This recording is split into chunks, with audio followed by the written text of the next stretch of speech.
most important to me in my practice is communication. I have to be able to communicate to people what and why things are done. And it does not begin with me talking. For me, it's about listening. I have to listen to my client, find out what their objectives are.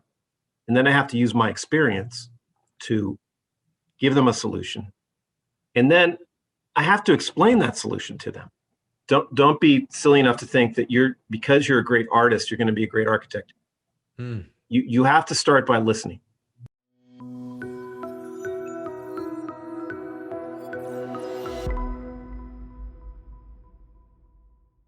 All right. Well, thank you, everybody, for all the support. We really appreciate you guys watching these. We really appreciate you leaving your feedback on these.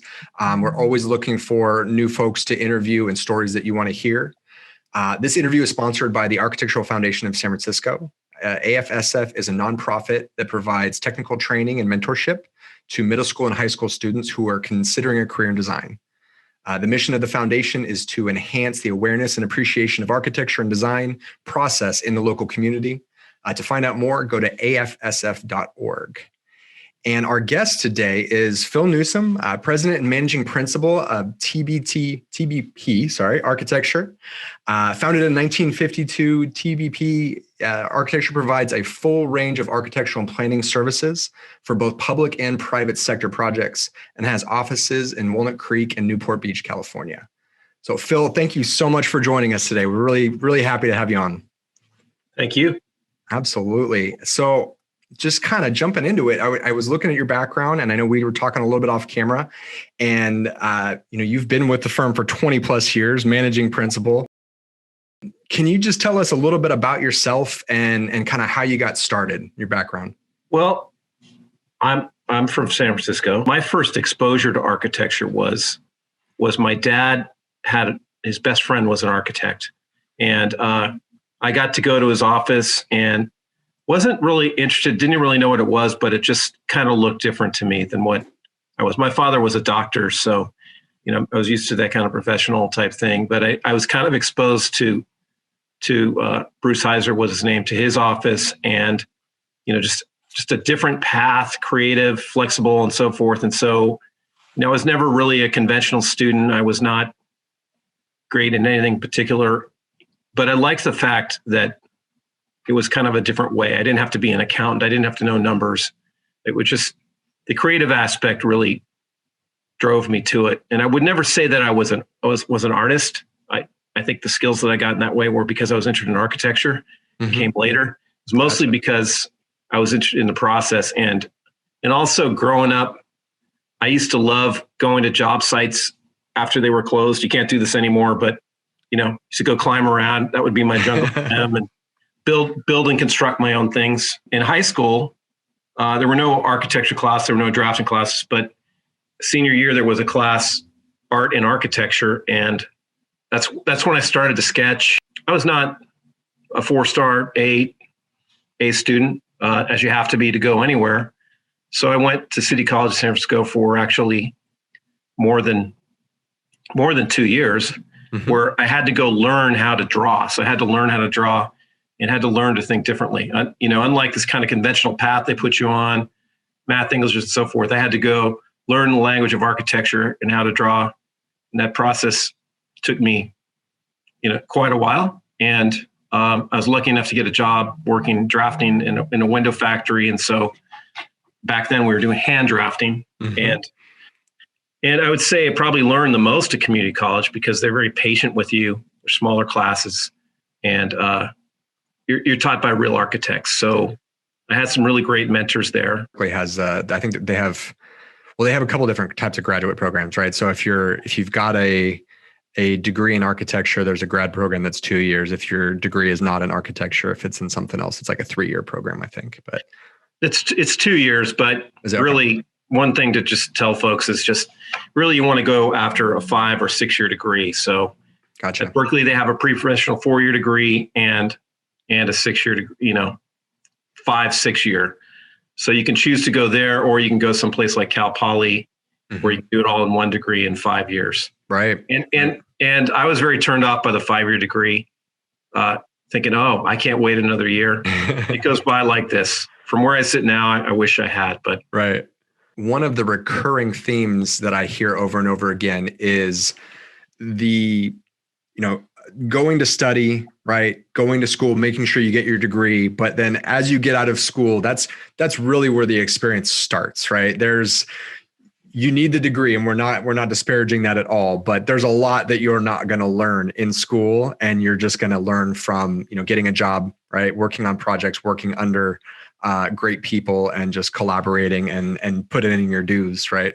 So, yeah, I mean, it's true. It is a profession, but it's also a craft.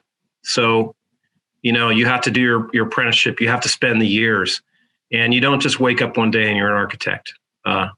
It takes years of time to put that together. Somebody told me once, and this was when I was about 18, that you never really become an architect until you're 40. That was pretty discouraging. I go, that's no way I'll be an architect by the time I'm 30. In fact, I was a licensed architect by the time I was 30. But it wasn't until I was 40 where I went, oh, there's all these things I had to learn. And it wasn't like discouraging. It was just, in this business, you're always learning, right? You're always learning. It's one of the things I love about it is that the things are always changing, the needs are always changing, and you always have to continue to learn and educate yourself. That for me is fun. Right. No, it's really important point to understand that a career in architecture and design is an endeavor, and it's something that you just continue to get better with, right? I mean, we still talk about designers today that are in their 70s, 80s. I've heard of 90s, right? Of people who are still going strong, partly because you just keep learning, right? There's always more to learn. And it's this opposite. I always love it's the reverse sports analogy, right? In most sports, and depending on the sport, you have this very finite amount of time when you're in your prime, right?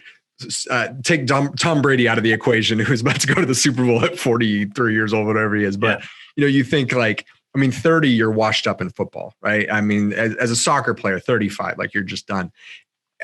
You're just hitting your prime as a designer, as an architect, right? I mean, you're, like you said, you don't become an architect until you're 40. It's the exact opposite. And that has to appeal to you, right? That has to be, I think for a really successful career, is that you want to have to keep kind of climbing that mountain every day. You got to have an inquisitive nature. And if you're not the kind of person who likes to learn or inquisitive, then may not be the thing for you. Right. And it's like I go home from work and I'm still working the problems. So if those kind of things drive you crazy, you want to work a 9-to-5 job, probably not your bag. Right. It was funny, your story when you talked about going on job sites. That reminds me, I met my great grandfather and then had to do a project on him in high school. And when I sat down with my grandfather, my grandfather and great grandfather had built their house in Chico, California. And my great grandfather had come over from Utah, and the way he learned how to build, and this is not to code or anything, right? But the way he learned how to build was he would go work a 9-to-5 job. He'd go drive to a construction site. He'd look and see what they did that day. He'd go to his house. He'd do it a little bit and then, go and rinse, repeat. Right. And he built a house that way. And I mean, literally, it's just, you have to be inquisitive, right? You have to be very just like, okay, I want to see how this works. It all fits together in some way. So that's really important. That's a really good strategy your grandfather, grandfather did, because you go to work in an architecture firm. I don't want to disappoint anybody, but you're not going to be the guy at the beginning. And so you have to do everything. You have to take all the initiative that you can to learn. And sometimes that means you do your work and you do it really well, but then you go, well, what's going on over here? And you express an interest in it. And then sometimes that'll lead you in a path of learning something else. Right. For sure. Gotcha. Is there something that you can point to that is either the favorite part of your job on a daily basis, or maybe just the most fulfilling thing that you get out of working in architecture? Well, I wouldn't have always said this, but I think my favorite thing is just helping people and using what I've learned to transform their visions into reality. Mm-hmm. And that's the most fulfilling thing to me, is just helping people. If we were going to talk about one of the hardest parts of your journey so far, is there an idea in your head that stands out, or a time period that stands out as just kind of like, this was the challenging part, or is it right now? We're actually doing fine right now. I mean, I'd say, this is one recession we have among many, but I think probably the first recession we went through was tough because I had just started working in firms, and I didn't have the skill set where people would necessarily want to keep me around. Mm-hmm. So I bounced around to several places over a period of time just to make a living, and it wasn't doing necessarily things that I would have actually pointed at and said I wanted to do, and so it was a tough time, but I think it was also good because I got to go work for a lot of different firms and just see what I liked, see how to do things, and also see how not to do things. Right. See things maybe I didn't want to replicate. That's a really important point, and it's hard because sometimes you can take it too far in the wrong direction, right? What's really hard, and I was talking with Seth and Melissa Hanley, Design Blitz in San Francisco. We were on this topic of, do you take a look at somebody who's bounced around a lot? Well, okay, tell me what was the reason for bouncing around? But the thing that you learn is you learn what you like and you learn what you don't like, right? You learn what you want to do and you learn what you can spend a year doing something and say, man, that's not it, right? That is not it at all. So it's kind of this, I don't know, this very fine balance, right? And sometimes it's out of necessity, like you said. Like, I mean, if we're hitting a recession and you're making ends meet, right? Whatever that looks like, a career in design. But I think the thought is eventually you'll hone in on something, right? Or an idea. I mean, for me, it was, I had this vision coming out of high school. It's like, I want to design houses. I love the scale of them. I love that. But then I realized that the market just goes like this. Right. And once you get to the bottom a couple of times, you go, I don't like this. And then I kind of tripped into, a friend of mine worked for this firm I work for, and doing educational buildings, which is really what I think I was meant to do. So right. Can you talk a little bit more about that? Just kind of the differences in doing residential, if it's just custom homes or whatever that looks like, versus doing public work and school systems. Yeah, I mean, residential is a very broad sector of things, right? So you could be doing nonprofit housing, you could be doing private residences, you could be doing for-profit residences, you could be doing multifamily, all those type of things. And there's all kinds of sub-markets, and they're not all necessarily compatible. The private residence, I mean, you are working for a person. And generally, if somebody can afford to build or design something, they're generally a wealthy person or an entitled person. Mm-hmm. So you have to really listen to them, and you also have to have you have to be able to speak and communicate very well, right? So there's that, and you can't hide behind it. The scale of the project is such that you might have one person working on a job like that, or you might have two. You're not going to have teams of people working on it. So right. If you can't speak and communicate graphically, in writing, it's a very tough road to hoe. And you also, if you don't have the design skills, I mean, different people get into this business for different things and have different skill sets. I think if you look at the opposite end of the screen, you look at like a high-rise residential building or an apartment building, you have a different kind of a client. You have a developer. They're also very demanding, but they're looking at maximum dollars. And so you're trying to squeeze as much sausage as you can in the case and get as many units as you can. It's a different kind of an exercise, but it's also, you also can have a different skill set. So it's more of an analytical skill set. There's numerical parts. There's all types of things, other skill sets you use. And, within a building like that, you have a team of people, and some of them are the designers and the talkers. And then there's the people who are actually the technicians and right. Make things work. And so, you can actually apply those different skill sets in different ways. Got it. I like it. That was a good overview. Kind of to that point a little bit, is there a project in your mind that stands out either because it was a challenge or you learned a specific lesson, or just something that was kind of near and dear to your heart, as if it was a nonprofit or a specific school or something like that. Anything along those lines? Well, I mean, I have a ton of those lessons, but I'll talk about the one behind me. This is it's called an Allied Health Building, and it's in Modesto Junior College. And, it's a public client. And these folks, essentially, Allied Health is a number of things. It's like dental assisting, but the biggest part of that is nursing. So you have a very different kind of a client than a developer or an individual. You have these kind of selfless people who, this is like a lot of my public school clients, they're used to dealing, these people were working on card tables and, makeshifting for a number of years and getting, and of course you want, they work very hard and you want to get them as much as you can, but and it doesn't matter the type of project. Everybody always has a vision that's this big and they have a budget that's this big. There's always those two things. And so it's particularly hard with these group of people, these kind of very selfless people, telling them they have to have less. And so, and this is no different than any other. I mean, the first draft of this was 40% over budget. And so really, it's always a challenge of getting people to think differently, listening to what they have to say, and then coming back with something that actually fits within their budget. So that's the key challenge for me. Gotcha. That was a good one.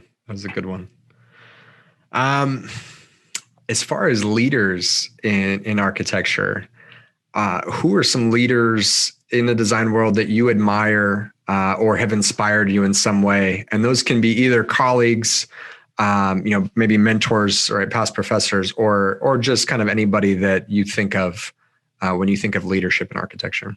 Just pulling some names out that anybody who's studied architecture can think of. I mean, so Frank Gehry is a person, if you go look at his stuff, it's very unique. It's very odd. You look at it. Well, what is it? I admire Frank Gehry because he gets those things built, right? And it's not that if you go look at the space, like I go judge buildings from the inside out. I don't judge them by how they look. And I look at them and they don't make as much sense on the inside as they do on the outside. And I look at it and I go, I really admire him because what that means to me is that he was able to rationalize that with a client. And that's a very important skill. Mm-hmm. And then there's people like Richard Meyer. So Richard Meyer also does very elegant work, but it's designed from the inside out. And you go look at it and you go, oh man, everything is perfect. Frank Gehry's buildings look well from far away. Richard Meyer's building, you go down, you look, I look down at the pavement and I go, look, all the expansion joints are in the right place. Everything's thought about. And then you walk inside and you walk into a museum and you go, the focal distances are perfect. All those, the lighting's perfect. All those things. I think there's that to admire. So I admire somebody like that who actually thinks it through and is supported by people who think it through. Then, there's great business leaders, right, who actually are really great practicing architects and, actually help define the profession, give us a higher, Art Gensler, you mentioned when we were talking earlier.